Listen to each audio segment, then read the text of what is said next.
Hi everyone, welcome to Student Corner. இன்னைக்கு நம்ம செஷன்ல பாத்தீங்கன்னா how to clear finance and accounting interview. So particularly as a fresher நம்ம enter ஆகும்போது இன்டர்வியூக்கு எப்படி நம்மள ரெடி பண்ணிக்கணும். ரிட்டன் டெஸ்ட் ஆப்டிடியூட் ரவுண்ட் இருக்கும் கண்டிப்பாக as a fresher நம்ம என்டர் ஆகும்போது. ஸோ அந்த ரிட்டன் டெஸ்ட்டுக்கு பேசிக்காக என்னென்ன as a accounting finance கேண்டிடேட்டா நம்ம போகும்போது நம்மளுக்கு என்னென்ன டாபிக்ஸ்லாம் நம்ம கவர் அப் பண்ணிட்டு போகணும்.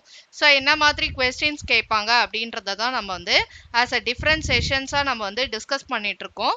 ஸோ நம்ம பார்க்கும்போது ஆல்ரெடி என்னோட ப்ரீவியஸ் வீடியோவில் பார்த்தீங்கன்னா golden rules of accounting, prepaid, accrued expenses, அதோட எஃபெக்ட் என்ன, and then bank reconciliation statement, பிஆர்எஃப்னா என்ன, பிஆர்எஸ்னா என்ன அப்படின்றதெல்லாம் நான் டிஸ்கஸ் பண்ணியிருப்பேன். அண்ட் அசட்ஸ் அண்ட் லைபிலிட்டிஸை பற்றியும் என்னோட ப்ரீவியஸ் செஷனில் நான் டிஸ்கஸ் பண்ணியிருப்பேன். ஸோ இன்னைக்கு நம்ம செஷனில் என்ன டிஸ்கஸ் பண்ண போகிறோம்னா question number 5, trial balance and final accounts. So இதை பற்றி தான் இன்னைக்கு நான் டிஸ்கஸ் பண்ண போகிறேன். ட்ரையல் பேலன்ஸ்னா என்ன, எதுக்காக அதை ப்ரிப்பேர் பண்ணுறோம், அண்ட் தென் எதுக்கப்புறம் அதை ப்ரிப்பேர் பண்ணுறோம் அப்படின்றது நம்மளுக்கு தெரியணும்.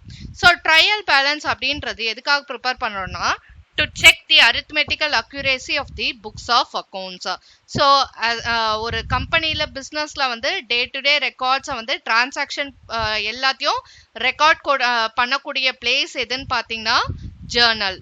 அண்ட் தென் அக்கௌண்டிங் சைக்கிளில் ஃபர்ஸ்ட் ஜேர்னல் ப்ரிப்பேர் பண்ணோன்னே அடுத்தது லெஜர் ப்ரிப்பேர் பண்ணுவோம். So what are the entries ஜேர்னலில் ரெக்கார்ட் பண்ணதை will be posting into our ledger accounts. So லெஜரில் போஸ்ட் பண்ணோன்னே ட்ரையல் பேலன்ஸ்ன்றது ப்ரிப்பேர் பண்ணுவோம். எதுக்காக ப்ரிப்பேர் பண்ணுறோம் அப்படின்னா to check the arithmetical accuracy of the books of accounts, whether debit column and credit column it gets balanced or not அப்படின்றத தெரிஞ்சுக்கிறதுக்காக prepare பண்ணுறோம். ஸோ பேலன்ஸ் ஷீட் ப்ரிப்பேர் பண்ணுறதுக்கு முன்னாடி, ஃபைனல் அக்கௌண்ட்ஸ் ப்ரிப்பேர் பண்ணுறதுக்கு முன்னாடி ட்ரையல் பேலன்ஸை ப்ரிப்பேர் பண்ணுறோம். Suppose if it's not getting டேலிட்னா அப்போ நம்ம சஸ்பென்ஸ் அக்கௌண்ட்டுன்னு எந்த இடத்துல டெபிசிட் வருதோ அப்போ சஸ்பென்ஸ் அக்கௌண்ட்டுன்னு ஒன்று இன்ட்ரடியூஸ் பண்ணி will be closing that trial பேலன்ஸை டேலி பண்ணுவோம். So trial balance is earlier prepared prior to the financial statement, final அக்கௌண்ட்ஸ்க்கு முன்னாடி ப்ரிப்பேர் பண்ணக்கூடியதான் ட்ரையல் பேலன்ஸ்ன்றது. ஸோ வாட் இஸ் பர்பஸ் அப்படின்னு பார்க்கும்போது trial balance is prepared to check the arithmetical accuracy of the books of accounts. So அதுக்காக தான் trial balance நம்ம prepare பண்ணுறோம். And next final account, soon after trial balance prepare பண்ணோன்னே profit and loss அக்கௌண்ட்டா, that is trading account, profit and loss account, balance sheet மூணும் சேர்ந்தது தான் final accounts நம்ம சொல்கிறோம். So first trading account prepare பண்ணுவோம். அண்ட் தென் அதுலேருந்து gross ப்ராஃபிட்டை அரைவ் பண்ணிவிட்டு யூஸ்வலி மேனுஃபேக்சரிங் ரிலேட்டடான எக்ஸ்பென்சஸ்ஸு அதுலேருந்து நம்ம எல்லாமே ட்ரேடிங் அக்கௌண்ட்டில் கொண்டு வந்துடுவோம். ஸோ ட்ரேடிங் அக்கௌண்ட்டில் ஆல்ரெடி ஆஸ் அக்கௌண்டிங் ஸ்டூடெண்ட்ஸாக நம்ம எல்லாருக்குமே தெரிஞ்சிருக்கோம். ட்ரேடிங் அக்கௌண்ட்டில் opening stock, closing stock, purchases, sales அந்த இன்ஃபர்மேஷன் எல்லாத்தையும் கொண்டு வந்துடும். Manufacturing expenses, wages, factory related expenses எல்லாம் கொண்டு வந்துடும். At last what you will be arriving out of that அப்படின்னு பார்க்கும்போது ட்ரேடிங் அக்கௌண்ட்லேருந்து கிராஸ் ப்ராஃபிட்டை கால்குலேட் பண்ணுவோம். அண்ட் தென் நெக்ஸ்ட் பார்த்தீங்கன்னா profit and loss account prepare பண்ணுவோம். So where gross profit will be the first information, gross profit or the gross loss. And again we will be entering all the expenses, administration, selling, distribution, all those expenses we will record it on the debit side, enter பண்ணுவோம். credit side all the income whatever you are receiving, discounts, interest whatever you are receiving அதெல்லாம் credit sideல கொண்டு வந்துட்டு ஃபைனலாக net ப்ராஃபிட்டா net லாஸான்னு calculate பண்ணுவோம். அதுதான் profit and loss account.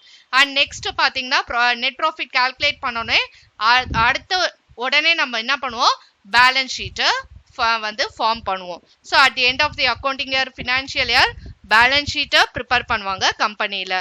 So liabilities, அசட்ஸ்லாம் கொண்டு வந்துட்டு டேலி ஆகுதா இல்லையா, எவ்வளோ அட் த டேட் எவ்வளோ லைபிலிட்டிஸ் இருக்குது, எவ்வளோ அசட்ஸ் இருக்குன்றத ஃபைண்ட் அவுட் பண்ணுறதுக்கு. ஸோ அப்படி பார்க்கும்போது Main objective of preparing trial balance is to check the arithmetical accuracy of the books of accounts, and main purpose of preparing trading profit and loss account is to calculate the profitability portion of the business. Profit portion தெரிஞ்சிக்கிறதுக்கு, அவங்களோட strength and weakness பெட்டரா தெரிஞ்சிக்கிறதுக்கும், financial soundness தெரிஞ்சிக்கிறதுக்காகவும் தான் இந்த எல்லாமே வந்து இந்த statements எல்லாத்தையுமே வந்து கம்பெனில ப்ரிப்பேர் பண்றாங்க. ஸோ அதுல some of the important adjustments என்னென்னலாம் நம்ம தெரிஞ்சுக்கணும் அப்படின்னு பார்க்கும்போது, ப்ரொவிஷன்ஸ், பேட் டெப்ஸ், அதோட எஃபெக்ட்ஸ் என்ன, ட்ரீட்மெண்ட் என்ன அப்படின்றது நம்மளுக்கு தெரியணும். ஸோ பேட் டெப்ஸ் அப்படின்றது யூஸ்வலா நம்ம டெட்டாஸ்க்கு கோட்ஸை கிரெடிட்ல சேல் பண்ணியிருப்போம், இல்லை கேஷ் வந்து அவங்க திருப்பி நம்மளுக்கு பே பண்ற மாதிரி இருக்கும். அந்த பர்சனை நம்ம டெட்டாருன்னு சொல்லுவோம். ஸோ அவங்க கிட்ட இந்த அமௌண்ட்டு ரெக்கவரே பண்ண முடியாது அப்படின்ற கட்டத்தில் அதை நம்ம பேட் டெப்ஸா கன்சிடர் பண்ணுவோம். ஸோ ஃபியூச்சர்ல மைட் பி அவங்க பேட் டெப்ஸா டேர்ன் ஆகிறதுக்கு பாசிபிலிட்டிஸ் இருக்கு அப்படின்றத வந்து provisions for bad and doubtful டெப்ஸ்ன்னு ஒன்று கிரியேட் பண்ணுவோம். ஸோ அதை பற்றி நம்மளுக்கு வந்து தெரியணும். And then amortisation and depreciation அப்படின்னா என்ன அப்படின்னு பார்க்கும்போது, அமோர்டைசேஷன் அப்படின்றது வந்து whenever you are writing off your intangible assets. intangible assets இப்போ யூசுவலா வந்து ஒரு ஃபிக்ஸட் அசெட்ஸ் கண்ணால பார்க்கக்கூடிய ஒரு அசெட்டுக்கு டெப்ரிசியேஷன் சார்ஜ் பண்ணுவோம். அதாவது வேல்யூ வந்து எப்பயுமே ஒரே மாதிரி இருக்காது. நான் வந்து ஒரு ஃபர்னிச்சர் ஒரு 10,000 கொடுத்து வாங்குறேன் அப்படின்னா 10,000 அடுத்த இயரும் என்னால் என்னோட பேலன்ஸ் ஷீட் அசெட் சைடில் காட்ட முடியாது. பிகாஸ் அதுக்கு வேரண்டர் நிறைய வந்து தேய்மானங்கள் ஏற்பட சான்சஸ் இருக்கு. அதே மாதிரி அது அப்சலசன்ஸா மாறறதுக்கான வாய்ப்புகள் இருக்கு. அப்சலசன்ஸ்னா அவுடேட்டடா ஆகிறதுக்கு அந்த அசெட் வாய்ப்புகள் நிறைய இருக்கு. ஸோ அந்த மாதிரி சுச்சுவேஷன்ல வாங்கின அமௌண்ட்டே என்னோட புக் வேல்யூவை நான் காட்ட முடியாது. Every year I have to provide the depreciation and various methods நிறைய இருக்கு. ஸோ கம்பெனி எதை அடாப்ட் பண்றாங்களோ அதையே வந்து they have to as a ப்ரொசீஜரா வந்து they can keep it out. அப்பதான் நம்மளால கம்பேரிசன் எல்லாம் பண்ண முடியும். ஸோ அதனால டிஃப்ரெண்ட் மெத்தட்ஸ் இருக்கு. ஒரு மெத்தடா அடாப்ட் பண்ணுவாங்க, either straight line method or written down value method according to that company. So அடுத்தது இது வந்து டேஞ்சிபிள் அசெட்ஸ்க்காக, ஃபிக்ஸட் அசெட்ஸ்க்காக நம்ம பண்ணக்கூடியது.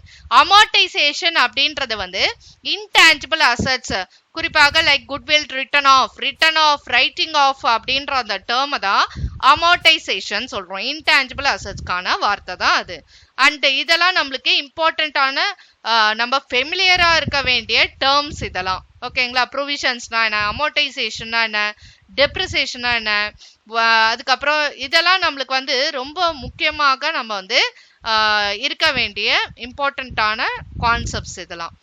அடுத்தது நெக்ஸ்ட் கேபிட்டல் அண்ட் ரெவென்யூ ஐட்டம்ஸ்னா என்ன அப்படின்னு பார்க்கும்போது, கேபிட்டல் ஐட்டம்ஸ்னா பெனிஃபிட் அதனால அதிக வருஷம் நம்மளுக்கு வந்து இருக்கும். கேபிட்டல் ரெசிப்ட்ஸ், கேபிட்டல் பேமெண்ட்ஸும் கொண்டு வருவோம்.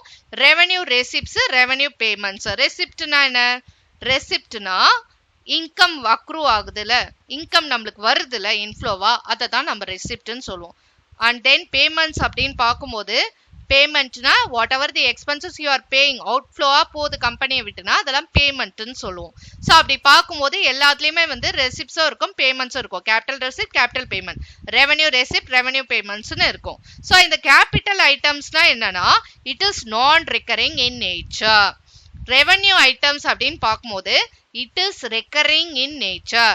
What is meant by recurring, non recurring? Recurring அப்படின்னா அடிக்கடிக்கு, நான் ரெக்கரிங் அப்படின்னா எவ்ரி நவ் அண்ட் தென் கிடையாது, எப்பயாவது ஒரு முறை அப்படின்றத நான் ரெக்கரிங் சொல்லுவோம். ஸோ அப்படி பார்க்கும்போது கேபிட்டல் எக்ஸ்பெண்டிச்சர், ரெவென்யூ எக்ஸ்பெண்டிச்சர் அப்படின்னா என்ன? கேபிட்டல் எக்ஸ்பெண்டிச்சர்னா இப்போ நான் ஒரு பிளான்ட் அண்ட் மிஷினரி என்னோட பிஸ்னஸ்க்காக நான் வாங்குறேன்னா அதை வாங்கி இப்பயே நான் வந்து இன்ஸ்டால் பண்ணிடுவேன். அண்ட் அதோட பெனிஃபிட் வந்து பல வருஷத்துக்கு எனக்கு கிடைக்கும். அதை நான் கேபிட்டல் எக்ஸ்பெண்டிச்சர்னு சொல்கிறோம். எவ்ரி நவ் அண்ட் தென் நான் பிளான்ட் அண்ட் மிஷினரி வாங்க போகிறதில்ல, 10 லட்சம் கொடுத்து நான் வாங்க போகிறதில்ல ஃப்ரீக்வெண்ட்டாக. ஸோ அதை வந்து கேபிட்டல் எக்ஸ்பெண்டிச்சர்னு தான் சொல்லணும். Non recurring in nature. And revenue எக்ஸ்பெண்டிச்சர்னு எதை சொல்லுவோம்? யூஸ்வலி நம்ம ரெண்ட்டு, வேஜஸ் இதெல்லாம் மந்த்லி பே பண்ணும். எலக்ட்ரிசிட்டி பில்லு இதெல்லாம் நம்ம மந்த்லி பே பண்ணி தான் ஆகணும். ஸோ இதெல்லாம் வந்து recurring items, recurring in nature. அது எல்லாமே வந்து ரெவென்யூ எக்ஸ்பெண்டிச்சர் கீழே வரும். அதே மாதிரி கேபிட்டல் ரெசிப்ட்ஸ்னா என்ன அப்படின்னு பார்க்கும்போது, ஏதாவது வந்து ஒரு ஃபிக்ஸ்டு அசெட்ஸை சேல் பண்ணுறேன் அப்படின்னா எப்பயும் நான் சேல் பண்ண போகிறதில்ல, எப்பயாவது ஒரு 5 இயர்ஸ் ஒன்ஸ் 3 இயர்ஸ் ஒன்ஸ் அப்படிதான் நான் சேல் பண்ண போறேன். அதனால எனக்கு இன்கம் வந்ததுன்னா, கேஷ் உள்ள வந்ததுன்னா அதை வந்து கேபிட்டல் ரெசிப்ட் சொல்லலாம். ஸோ வந்து ரெவென்யூ ரெசிப்ட் அப்படின்னா என்ன? அப்பப்போ நான் கூட்ஸை வந்து கஸ்டமருக்கு வந்து சேல் பண்ணிக்கிட்டே இருப்பேன். ஸோ அந்த மாதிரி ஏதாவது எனக்கு இன்கம் வரதுக்கு வாய்ப்புகள் இருக்கு அப்படின்னா, இன்ட்ரெஸ்ட் எவ்ரி மந்த் எனக்கு கிரெடிட் ஆகும், டிஸ்கவுண்டே எனக்கு எவ்ரி நவ் அண்ட் தென் கிடைக்கும், அந்த மாதிரி ஏதாவது இருந்தால் அதை ரெவென்யூ ரெசிப்ட்ஸ் ஆக நம்ம சொல்லலாம். ஸோ நம்மளுக்கு கேபிட்டல் என்ன, ரெவென்யூ ஐட்டம்ஸ் என்ன, அதை டிஃபரன்ஷியேட் பண்ண நம்மளுக்கு தெரியணும். இதெல்லாம் தாண்டி ஒரு விஷயம் டெஃபர்டு ரெவென்யூ எக்ஸ்பெண்டிச்சர்னு இருக்கு. டெஃபர்ட் ரெவென்யூ எக்ஸ்பெண்டிச்சர்னா என்னன்னு பார்க்கும்போது, ஸோ இப்போ அட்வர்டைஸ்மெண்ட்ஸ்லாம் இன்வெஸ்ட் பண்றோம்ல, அட்வர்டைஸ்மெண்ட் ஒரு கம்பெனில ப்ராடக்ட்டை ப்ரொமோட் பண்ண அட்வர்டைஸ்மெண்ட்ஸ் பண்ணுவாங்க. அதுல இருந்து இப்ப நான் இன்வெஸ்ட் பண்ணிருப்பேன் அட்வர்டைஸ்மெண்ட்ல, பட் அதோட பெனிஃபிட்ஸ் வந்து எனக்கு 1 வருஷம் ஓடும் இல்ல 2 வருஷம் ஓடும், அதனால எனக்கு பெனிஃபிட். ஸோ அதை நான் டெஃபர்டு ரெவென்யூ எக்ஸ்பெண்டிச்சர்னு சொல்லுவேன். ஸோ இந்த மாதிரி சில ஐட்டம்ஸ்லாம் நம்மளுக்கு வந்து டேர்ம்ஸ்லாம் வந்து நம்ம இன்டர்வியூ போறதுக்கு முன்னாடி நம்மளுக்கு தெரியணும். ஸோ ஜென்ரலி ஆஸ் அக்கௌண்டிங் கேண்டிடேட்டா வந்து நம்ம போகும்போது என்னென்ன நம்மளுக்கு இன்ஃபர்மேஷன் தெரியணும், பேசிக்கான அக்கௌண்ட்ஸ் நம்மளுக்கு தெரியணும். குறிப்பாக நம்மளோட 11th 12th இருக்கக்கூடிய யூஜியில் இருக்கக்கூடிய அக்கௌண்டிங் டெர்மினாலஜிஸ் நம்மளுக்கு தெரியணும். அண்ட் எந்த ப்ராசஸ்க்கு எந்த ப்ரொஃபைலுக்கு நம்ம போகிறோம் அப்படின்றதும் நம்மளுக்கு தெரியணும். அப்போதான் நம்ம அதுக்கு ஏற்ற மாதிரி வந்து ப்ரிப்பரேஷன் பண்ணிக்கிட்டு போக முடியும். ஸோ ப்ரொஃபைலை பார்த்துக்கிட்டு அதில் இன்டெப்த் நாலேஜை நம்ம வந்து வளர்த்துக்கிட்டோம் அப்படின்னா நம்மளால ரிட்டன் டெஸ்ட்டில் வந்து கிளியர் பண்ண அதிகமான சான்சஸ் நம்மளுக்கு இருக்கு. ஸோ இந்த செஷன் உங்களுக்கு வந்து பிடிச்சிருந்ததுன்னா மறக்காம சப்ஸ்கிரைப் பண்ணுங்க. ஸோ இன்னும் அப்கமிங் வீடியோஸில் நம்ம வந்து இன்டர்வியூவில் என்னென்ன கொஸ்டின்ஸ் கேட்பாங்க, ஸோ அந்த டேர்ம்ஸ் எல்லாம் வந்து சிம்பிள் ஃபார்மில் எப்படி நம்ம வந்து அண்டர்ஸ்டாண்ட் பண்ணிக்கலாம் அப்படின்றத என்னோட அப்கமிங் வீடியோஸில் நான் வந்து சொல்கிறேன். Thank you so much.